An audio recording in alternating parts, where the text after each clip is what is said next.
Olá pessoas do bem, tudo bem? Hoje nós vamos fazer uma breve leitura e também fazer um breve comentário sobre o livro da Jussara Hoffmann, Avaliação e Mito, em especial o capítulo 2. E vou falar uma coisa aqui, não esqueça de compartilhar, sugerir temas de novos vídeos, comentar, curtir, se inscrever e ativar os sininhos para que vocês recebam a notificação de novos vídeos. Então vamos à videoaula? Essa atividade aqui que foi o estudo de caso 1, né? A professora ela julgou o aluno, ela usou a avaliação como julgamento, né? Ela deu simplesmente um errado, não usou o princípio de descentração, ela não se colocou no lugar do aluno, né? Que é pensar como o aluno pensa, tá aqui, né? Ó, é um princípio do Piaget de 77. E essa professora, ela também não entendeu a questão da natureza psicogenética do Piaget, que é o que está aqui na página 20. O que seria isso aqui? Entender que o aluno, de repente, não tinha maturidade para entender essa expressão a mais. Quando ela pergunta aqui no problema, Leonora tem 7 balas a mais que o Leonel, né? Então o aluno somou mais 7, ele não fez errado. Ele descobre, inclusive ele fala que tem 7 balas a mais. Ele faz o 8 com mais 7, né? Mas a professora deu errado para ele, porque ele não usou a resposta da forma que ela queria. Ela queria que o aluno oferecesse o modelo que ela ensinou de subtração, 15 menos 8. Mas o aluno está com um problema que pergunta quantas balas a mais, vai ter que fazer conta de menos? Olha que complicado isso, né? Então, analiso por outro lado que a expressão a mais presente no exercício e me reporta as pesquisas que comprovam dificuldade das crianças na compreensão dessas expressões, né? Por isso que ela fala dessa natureza psicogenética do Piaget, tá bom? O aluno não entendia, não tinha maturidade para fazer essa operação, mas a professora também não compreendeu o raciocínio do aluno. Não compreendeu que o aluno podia usar a operação no caso inversa. E também, pela pergunta, isso induziu ele a responder dessa forma, né? E aqui o parágrafo 2 e 3 da 22, gente. As informações obtidas a partir dessa interpretação favorecem, em primeiro lugar, o diálogo entre o professor e o aluno, necessário ao repensar das hipóteses. A reformulação das alternativas de solução. Olha aqui, ela não teve diálogo com esse aluno, né? Não teve processo de avaliação formativa aí. Por outro lado, dinamizam a reflexão do professor sobre seus próprios posicionamentos metodológicos na elaboração de questões e análise de respostas dos alunos. Mostra aí que o professor não tem o princípio que a gente falou de descentração. Mostra que o professor não valoriza, que é a etimologia da palavra avaliação, né? Que é dar valor. Não valoriza o que o aluno fez, ou não valoriza o que o aluno pensou, né? O aprofundamento nessa teoria tem contribuído como reforço nas discussões, principalmente com grupos de professores de ensino médio e ensino superior, que necessitam da preparação, olha aqui, de tarefas avaliativas relevantes para acompanhar as dificuldades dos alunos em grande número de salas de aula. Verdade, imagina, uma sala com 100 alunos, hein, gente? E agora? Por isso que eu falo, vamos nos recorrer às inteligências múltiplas, né, lá do Gardner, que ele pelos sentidos que cada um tem mais aflorado para a questão da aprendizagem. Tem gente que aprende melhor lendo, outros ouvindo, outros pelo tato, escrevendo, anotando, ou de forma concomitantemente, todos esses sentidos. Então, o professor precisa valorizar estratégias e precisa valorizar a inserção de novos recursos que promovam esses outros sentidos do corpo humano, do aluno, que são conectados de forma direta à inteligência dele, né? Então, isso é valorizar. Será que o professor pensa nisso quando tem uma sala grande? Né? Então, poxa, eu vou começar a trabalhar, por exemplo, vídeo depois, vou trabalhar dinâmica, vou trabalhar situações em que vocês mexem com uma situação mais concreta. Página 23, é essa aqui já, né? É ela mesma, parágrafo 1 e 2. Configura-se a avaliação educacional, ao meu ver, em mito e desafio. O mito foi o que a própria Nádia trouxe agora pra gente, né? Né, Nádia? A Nádia, ela trouxe essa questão dos fantasmas, né, da avaliação. Ela trouxe de forma muito clara para nós, né? O mito é decorrente de sua história, que vem perpetuando os fantasmas do controle e do autoritarismo há muitas gerações. O que é o mito? O mito é assim. Vou até voltar aqui. Mito. Eu tô avaliando minha turma, tacando nota, pondo todo mundo para defesa. Será que durante o processo eu me importei em criar estratégias de ensino-aprendizagem que favorecessem a aprendizagem do aluno? ou simplesmente deixei lá para o aluno estudar, não me importei muito em dar o feedback da atividade. Não teve um processo construtivo, entende o que eu estou dizendo? Não teve. E simplesmente taco o PMP2 para o aluno e dou a nota. Não tem devolutiva da PMP2, não tem nada, né? É aí que está o problema. Quando a gente fala que a gente avalia, isso é um mito. A gente não avalia. Isso é mito, né? A gente dá nota, a gente dá prova, a gente dá conceito, a gente julga, né? Parece um... Isso eu falo, professor, tem muito professor ainda juiz, né? Vou deixar você de DP, hein? Vou deixar você de exame. Olha o juiz aí. Esse é juiz, né? É que nem o professor com autoridade e o professor autoritário. O autoritarismo está muito enraizado nessa questão mais tradicional. E a autoridade é o professor que traz essa concepção mais formativa. Tá bom? Vamos lá. Ele coloca, o controle, fantasmas do controle do autoritarismo há muitas gerações, né? Por isso que a gente ainda entende os professores que agem. Eu ajo. Por que eu estou agindo assim? Porque eu fui formado assim. Eu nasci assim, eu morri assim. Gabriela. Isso tudo tem que estar dentro do diagnóstico, é a questão da avaliação que envolve o aspecto comportamental, inclusive, né? Você valorizar. Por exemplo, uma família que lê com o filho e aquela outra família que só leva os filhos para as festas, nem lê, às vezes nem sabe que série que o filho tá. Gente, eu tive mães que não sabiam, várias mães que não sabiam a série que o filho estava, o ano, a classe que o filho estudava. Tô falando sério, é sério isso que eu tô dizendo, é muito complicado. É lógico que o rendimento desse aluno é extremamente diferente do outro. Eu tinha um pai que ia todo dia na escola. O filho dele foi só o medalhista de ouro na UBMEP. E o pai era daqueles que ajudava, era parceiro do professor, fazia com o aluno atividades de classe, sabe? Era muito bacana. E às vezes o aluno entende melhor o pai do que o professor. A linguagem, né, materna. Eu faço uma reflexão, mudo minha metodologia, enfim. A gente precisa entender essa questão que você trouxe agora da família, né? E ela está muito ligada, ela está muito relacionada à questão da dicotomia do avaliar e educar. Está muito ligado, né? Os professores ainda acham... A gente ouve ainda nos muros das escolas que... a gente vai ensinar só os conteúdos, essa é a nossa função, educar é o pai. Tudo bem, mas... Que setor que a gente está? É segurança? É saúde? A gente está no setor da educação. Primeiramente já começa por aí. E transgride o seu maior objetivo para um aluno, mais do que até o próprio ensino, né? O próprio questão de ensino, aprendizagem do conteúdo, da habilidade. A questão é transdisciplinar. É muito mais... transgride os muros da escola. Né? A gente precisa entender que primeiro vamos formar um cidadão, um ser humano, uma pessoa ética que sabe viver em sociedade, enfim, é isso. Agora vamos lá, vamos conversar, né? Então, dentro da minha atividade, quando eu contemplo uma atividade, eu fiz um projeto no meu último artigo, que inclusive vai virar um capítulo de um livro. Mostrei para vocês o supermercado virtual.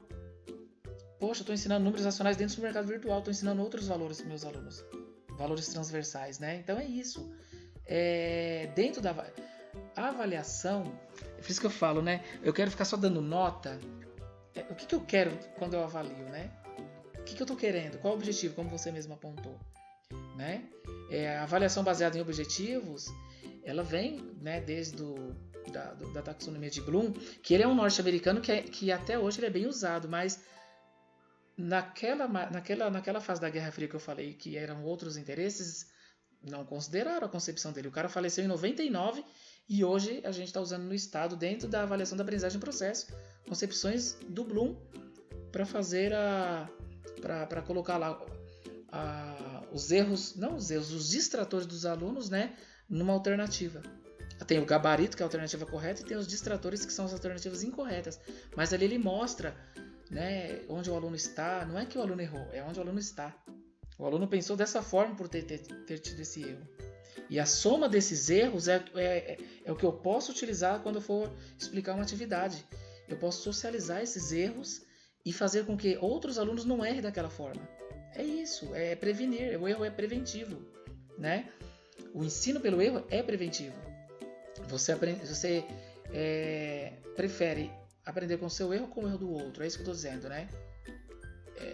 É uma questão muito bacana de se conversar. Mas é uma questão é uma fala que a gente está engatinhando no país ainda. A gente está engatinhando muito, mas tem muitos autores aí. O Yves de Latille é um deles, né? Fala muito do erro. E a própria Jussara está falando também. E a gente precisa entender isso. O professor ainda quer aquela coisa pelo correto, né? Ensinar pelo correto. E aí tem professores que possuem uma boa didática, ele pega o erro do aluno e transforma aquela aula numa aula extremamente maravilhosa. É isso. Gente, o fato de eu estar colocando também alguns parágrafos para vocês é que eles são os que mexem na alma, né? Eu coloquei aqui os que mexem com... o negócio é muito forte. Mas os demais são... Vocês podem... Pô, professor, você pulou um aqui que eu acho interessante. Vocês podem trazer. Parece-me necessário desestabilizar práticas rotineiras e automatizadas a partir de uma tomada de consciência coletiva sobre o significado dessa prática. E esse é um desafio que se tem a enfrentar. O maior dentre os desafios é ampliar esse universo dos educadores preocupados com o fenômeno avaliação, estender-se a discussão do interior das escolas a toda a sociedade. Tá vendo? A gente precisa conversar, né? Pois, considerando que o mito da avaliação é decorrente de sua histórica feição autoritária, é preciso descaracterizá-la dessa feição pensando nas futuras gerações. Olha o que está dizendo aqui, né? É o que eu falei, mexe com o futuro do nosso país isso aí. E a gente precisa começar a entrar nesse debate. O contato com professores de diferentes realidades educacionais tá aqui, ó, que eu falei para vocês. Da educação infantil à universidade, leva-me a crer que a ação autoritária exercida pela maioria, hein? Olha que... Gente, ela fez visita em instituições infantis, de ensino fundamental e médio, e ela está afirmando que é exercido pela maioria. Encontra explicação na sua concepção da avaliação como julgamento de resultados. Claro, eu acho que aqui muita gente colocou nos estudos de casa essa questão da avaliação como julgamento, né? Reflexo, eu já tinha falado, só vou ler porque eu já falei isso. Reflexo do modelo de avaliação vivenciado como educandos. O que é isso? Foi o reflexo do modelo de avaliação vivenciado como alunos. Então, enquanto aluno, eu fui formado dessa forma. Entendeu? Então, se eu fui formado dessa forma, eu irei avaliar dessa forma. Está enraizado. E dos pressupostos teóricos que embasaram seu curso de formação. Suas perguntas e respostas, seus exemplos de situações. Os fantasmas relacionados a essa prática revelam princípios e metodologias de caráter fundamental sentensivo. Olha aí os professores juízes. Vou dar nota, né? Vou bater o martelo. E, portanto, relacionados a procedimentos terminais e conclusivos. Gente, a questão da segmentação é muito complicada quando a gente traz isso. O aluno terminou os anos iniciais, tem formaturinha, vai para o 6º ano. É tudo novidade. Às vezes ele é do município e vai para o estado, ou vai para o particular, enfim. As escolas não se conversam, ou nem é considerado uma avaliação diagnóstica o que esse aluno teve de bagagem do 1º ao 5º ano, quando entra nos anos finais, que é o antigo ginásio. É muito delicado isso, né? Por isso que a Jussara Hoffmann traz a questão da descontinuidade, né? Na segmentação de ensino. Bacana, né? Muito legal. E, gente, tudo isso quando eu li isso aqui, parecia que eu estava vivenciando minhas visitas nas escolas, quando eu conversava com os gestores, quando eu percebo que no planejamento escolar há uma ausência desse diálogo de considerar mesmo o que o aluno de outra escola teve. Se vem às vezes a turma todinha do 5º ano vai o 6º inteirinho para outra escola. E aí? Será que o coordenador de uma escola conversa com o coordenador da outra escola? Você entende, gente? É muito mais complicado do que a gente imagina, tá? Eu quero deixar como reflexão para vocês. E ratificar o que ela falou. No parágrafo 2 da página 24, o tema avaliação configura-se gradativamente mais problemático na educação na medida em que se amplia a contradição. Mas aí já falamos também, né, Nádia? Entre o discurso e a prática dos educadores. Tá aqui. O que quer dizer aqui? Eu já vou até colocar aqui, além do sistema, tem muito professor que estudou para o concurso, então ele leu esses autores. Gente, eu não estou trazendo culpa para o professor, não é isso, pelo amor de Deus. O que eu estou dizendo é o seguinte, que o professor estudou para o concurso vários autores. Eu mesmo estudei Yves de Latille quando eu passei no concurso, para usar o erro como forma de aprendizagem. Eu falei, eu não usava. Mas então eu tenho que, reflexão, autoavaliação, autorreflexão, e eu tenho que mudar a minha prática. E eu comecei a mudar minha prática quando eu estudei para o concurso. É isso que eu estou dizendo, ó. Tem que ser coerente, ó. Tem que ser coerente, né? Então, o que eu quero dizer aqui para vocês, né? O que eu quero trazer para vocês é que o professor, quando estuda por um concurso, ele sabe toda a concepção teórica. Então, ele tem um discurso de uma forma e a prática de outra. É isso que ela está falando ali. Isso é complicado, hein, gente? Isso acontece muito, né? A gente sabe que tem vários outros fatores que o pessoal aponta, né? Mas aí a gente tem que trazer para o debate. Toda vez que a gente entrar numa questão prática, quando eu for falar da avaliação na EJA, vocês vão lembrar da aula de hoje. Quando eu for falar na avaliação da educação infantil, vocês vão lembrar da aula de hoje. Quando eu for falar de novo lá, avaliação diagnóstica, formativa e somativa, bonitinho e tal, vocês vão lembrar da aula de hoje. Como vocês já leram também, né? Podem acrescentar alguns parágrafos que eu estou pulando, tá, gente? Então, vamos lá, o parágrafo 2, já falei aqui, o 27, no último parágrafo. Isso aqui é fantástico, né? Esse aqui, olha só. Considero essas afirmações altamente reveladoras de uma concepção reducionista da avaliação. O que significa isso? Concepção reducionista da avaliação? A professora entende que só tem aquela forma do aluno responder à atividade proposta. Só existe uma forma, só a forma dela. Considera essas afirmações altamente reveladoras de uma concepção reducionista, como já falamos, quando surgem nos grupos de professores, provocam uma grande discussão entre os que são contrários a essa concepção de julgamento de resultados. Então, olha só, quando surgem nos grupos de professores, provoca uma grande discussão entre os que são contrários a essa concepção de julgamento de resultados. Tais afirmações devem ser seriamente analisadas em relação à compreensão sobre a prática avaliativa desses professores, pois significa que eles não levam em conta duas questões fundamentais decorrentes do relato sobre a educação infantil. Né? É que a gente já falou aqui, para não ficar repetitivo, né? Por que a professora arrumou todas as pétalas da flor, né? Colocadas pelas crianças? Por que ela fez a maior parte do trabalho ao invés das crianças fazer sozinhas? Enfim, né? Então é uma concepção mais reducionista aí, né? Ela quer que o aluno coloque, na verdade, dependendo da faixa etária do aluno, ele não vai fazer uma atividade na educação infantil da forma que ela quer, esteticamente falando. Tá? Ela não está querendo promover o desenvolvimento da autonomia do aluno nessa fase, né, que é tão importante, principalmente segundo vários teóricos, né, de 0 aos 7 anos, Piaget traz, Vygotsky, enfim, vários autores colocam isso. Né, e aí, vários psiquiatras, psicólogos também, né, orientam as famílias quanto a isso. Tá? Eita, hoje o cachorro tá que tá, né? Tá querendo... O cachorro tá falando aqui que essa concepção reducionista, gente, brincadeira. Aqui, ó, no outro momento ele arruma o que a criança fez por ser diferente do que ela definiu como ideal, que eu acabei de falar. Nas duas situações, pode ocorrer uma ação da professora em consequência de sua apreciação ou julgamento sobre o fazer das crianças, né?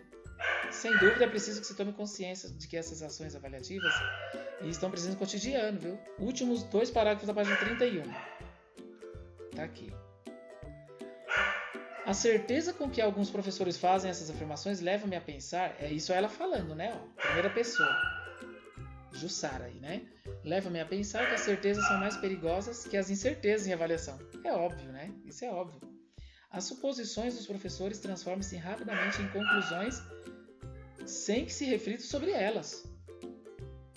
Como o aluno não sabe isso, em vez de perguntar que caminho esse aluno percorreu, isso remete até às trajetórias hipotéticas da aprendizagem do Marty Simon, que são concepções usadas aqui no livro do EMAI, da Educação Matemática dos Anos Iniciais do Estado, né, de São Paulo.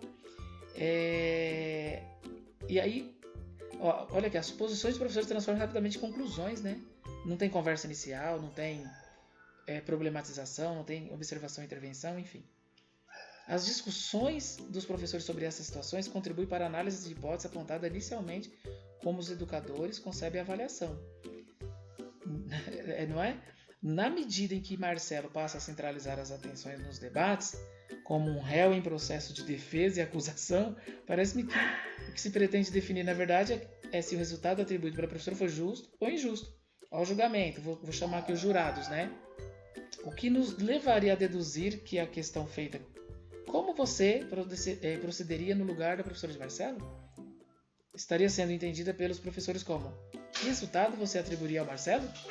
É verdade, né? Que são duas reflexões bem diferentes aqui, né, gente? Duas questões bem diferentes.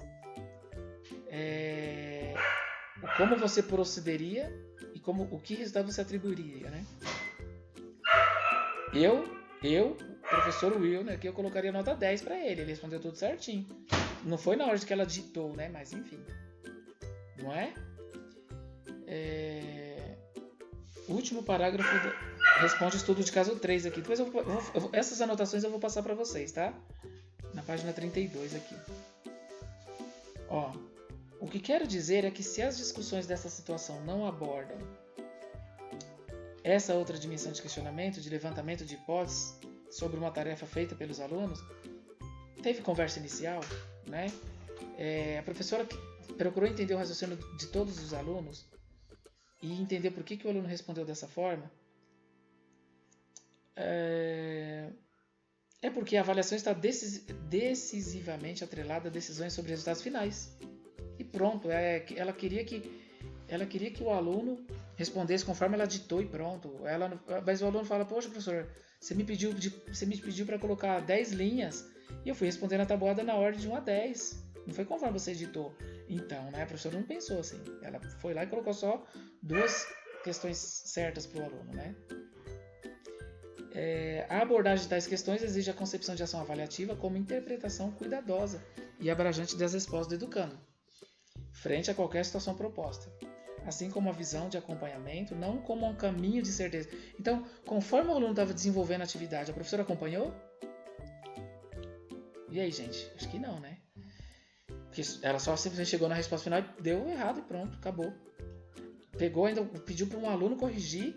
O aluno corrigiu dessa forma, ela ratificou a correção inadequada e equivocada de um outro colega do aluno, né? Não como um caminho de certeza, professor, mas uma trajetória de entendimento, troca de ideias por ambos os elementos da ação educativa. Não teve essa mediação, né? Fica claro isso para nós. No 33, é o último parágrafo aqui. A teoria da evolução educacional no Brasil sofreu uma grande influência dos estudos norte-americanos, a partir de 60. Por isso que eu falei lá, o Bloom, quando ele traz a taxonomia dele em 59, né? Principalmente foi muito ampla a divulgação da proposta de Ralph Tyler, né? Conhecida como avaliação por objetivos. Essa proposta passou a ser referencial teórico básico nos cursos de formação de professores, causando até hoje grande e duradoura repercussão. Olha que legal. É isso aqui, ó. O professor, olha aqui, ó, os objetivos para a aula, ó. Tem os objetivos nas sequências colocados aqui nesse livro. E aí tem uma interação de conversa inicial, que o aluno já sabe, problematização, que é explicar a atividade para o aluno, e a observação, que é o acompanhamento da atividade. Observação e intervenção, né? E aí, tenho aqui, até hoje a gente tem essa questão dos objetivos, tá vendo? De forma mais prática, para vocês entenderem, tá? Só vou passar um bocadinho, tá, gente? A gente já está encerrando, ó. Aqui na página 34 é o último parágrafo, ó. Como se revela na escola, essa influência de Tyler? Observa-se uma prática avaliativa que compreende no início do processo o estabelecimento de objetivos pelo professor, como nós já comentamos agora. Na maioria das vezes relacionados estreitamente a itens de conteúdo programático, né? E a determinados intervalos e a verificação, através de testes, do alcance desses objetivos pelos alunos. Quando inserida no cotidiano, a ação avaliativa restringe a correção de tarefas diárias dos alunos e registros dos resultados. Olha lá, é isso que eu estou falando aqui. Assim, quando se discute avaliação, discute-se de fato instrumentos de verificação e critérios de análise de desempenho final. Então, acabou o ano, por isso que eu falei lá, acabou, eu já avaliei o aluno, né? Sentenciei o aluno, aprovei ou reprovei, né? Mas até a reprovação, às vezes em alguma disciplina, porque às vezes o aluno ele está bom em algumas disciplinas e ruim em outras, que o conselho de classe ele passa pelo conselho. Vocês lembram disso? Então ele passa pelo conselho. Mas será que aquelas disciplinas que ele passou pelo conselho, eu fiquei ruim em matemática e física, mas fui bem nas outras, e ele foi aprovado lá nos anos finais? Acontece muito, né? Ou até nos anos iniciais, que quando puxa o boletim do aluno, percebe-se que em algumas disciplinas ele está meio com as notas mais baixas. Será que toda essa trajetória olha só, a avaliação que era somativa, né, que foi colocado como nota ali para ele, será que agora ela é usada como diagnóstico no outro ano? Você vê que a avaliação, gente, ela tem uma continuidade, não foi um processo acabado, você entendeu? Precisa ser considerado isso. Não se percebe até mesmo a evolução do enfoque avaliativo no que se refere à análise dos objetivos previsto pelo professor, né, presente no modelo de Scriven, de julgamento de mérito nos programas educacionais. O autoritarismo da avaliação emerge do próprio planejamento do ensino. É isso que eu estou dizendo, né? Que se efetiva da infantil até a universidade, sem reflexão necessária sobre o significado das propostas pedagógicas desenvolvidas, avaliação do currículo, ou considerar essas variáveis que eu já apontei anteriormente para vocês, tá? E para encerrar, na página 35 também eu trago um outro parágrafo que é bem interessante vocês utilizarem aí como argumentos no estudo de casos. Se vocês não utilizaram, vamos lá. A avaliação nessa perspectiva, então, deverá encaminhar-se a um processo dialógico e cooperativo. É óbvio, né? Posso perguntar para vocês que foco a avaliação precisa ter, né? Ela tem que ter... Como que é a avaliação? Ela precisa ser uma avaliação reducionista? Como que é, né? Que termos eu utilizo aí para características da avaliação dentro da BNCC, dentro dos PCNs, dentro da LDB, né? Tá aqui, processo dialógico cooperativo, através do qual educandos e educadores aprendem sobre si mesmos no ato do própria avaliação. Eu também estou aprendendo. Quando os alunos me trazem aqui um posicionamento, eu tenho que considerar, me avaliar e alterar a minha prática, né? Se analisarmos seriamente as contradições hoje imanentes à avaliação, perceberemos que as explicações ultrapassam os muros da escola. Acabei de dizer aqui, né? Transgride os muros da escola, né? A gente tem que trabalhar de tal maneira que a gente está formando um cidadão, não somente um aluno para aprender um determinado conteúdo ou habilidade. Inclusive, dentro dessas atividades que eu for passar para o meu aluno, eu preciso colocar atividades que têm enfoque interdisciplinar, multidisciplinar e transdisciplinar, né?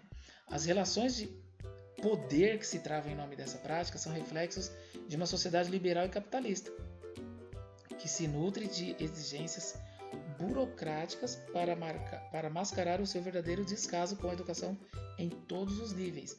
É urgente encaminhar a avaliação a partir de efetiva relação professor-aluno em benefício da educação do nosso país, contrapondo-se à concepção sentensiva, né, de julgamento, grande responsável pelo processo de eliminação de crianças e jovens na escola.